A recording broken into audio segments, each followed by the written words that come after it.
উত্তৰ পশ্চিম যোৰহাটৰ ছগুৰি যুৱ সংঘৰ সজ্জনত আৰু ছগুৰি গাঁও উন্নয়ন সমিতিৰ সহযোগত ছগুৰি খেলপথাৰত আৰম্ভ প্ৰাইজ মানি ফুটবল খেল প্ৰতিযোগিতা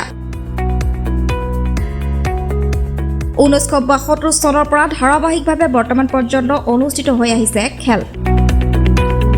উল্লেখ্য যে খেলত অংশগ্ৰহণ কৰে অসমৰ ভিন্ন প্ৰান্তৰ কেইবাটাও প্ৰতিযোগী দলে।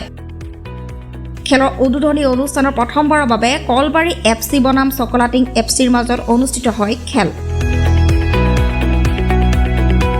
লগতে উদ্বোধনী অনুষ্ঠানত উপস্থিত থাকে স্থানীয় মুখ্য পৰামৰ্শদাতা প্ৰদীপ কুমাৰ দলে, অৱসৰপ্ৰাপ্ত শিক্ষক ইন্দ্ৰমোহন দলে, মহেৰ মিছং, কামেশ্বৰ মিছং, গণেশ দলে, গোলাপ মিছং, বিজয় মিছঙকে ধৰি বহুকেইগৰাকী গণ্যমান্য ব্যক্তি। শেহতীয়াকৈ খেলত বিজয়ী প্ৰথম দলে 20,001 টকা পুৰস্কাৰ আৰু দ্বিতীয় বিজয়ী দলে লাভ কৰে 10,001 টকাকৈ পুৰস্কাৰ। আজিৰ এই খেলখনত বিভিন্ন প্ৰান্তৰ দৰ্শকসকলে খেল উপভোগ কৰা পৰিলক্ষিত হয়।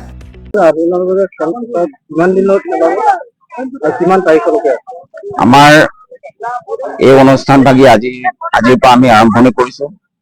ছগুৰি যুৱক সংঘৰ সৌজন্যত আৰু আমাৰ ছগুৰি গাঁও উন্নয়ন কমিটিৰ সহযোগত আমি এইখন খেলপথাৰতেই আমি পূৰ্বৰ পৰাই খেলি আহিছো। এইবাৰো আমি প্ৰাইজ মনি প্ৰতিযোগিতা আমি আৰম্ভ কৰিছো। আজিৰ পৰা আমি আমাৰ যিটো খেল হ'ব সেইটো আমাৰ ফাইনেলৰ দিনাখন আমাৰ 28 তাৰিখ আৰম্ভ হ'ব। এই 28 তাৰিখলৈকে আমাৰ খেলটো সম্পূৰ্ণভাৱে চলিব। 28 তাৰিখে আমি ফাইনেল খেলখন অনুষ্ঠিত কৰিম। সেইকাৰণে আমি প্লেন এণ্ড প্ৰগ্ৰামবিলাক লৈছো। যদি কিবা কাৰণত মানে আমাৰ প্লেন এণ্ড প্ৰগ্ৰাম চাৰ্টখনৰ মতে যদি নহয়, অসুবিধা নাই, আমি মাজত গেপ ৰাখিছো। আমি 28 তাৰিখে ফাইনেল আমাৰ খেলখন অনুষ্ঠিত হ'ব। প্ৰথম প্ৰাইজটো আমাৰ 20,000 টকা, তাৰপিছত ছেকেণ্ড প্ৰাইজটো আমি 10,000 টকা ৰাখিছো আৰু আমাৰ লগত থাকিব চলন্ত এটা ট্ৰফি।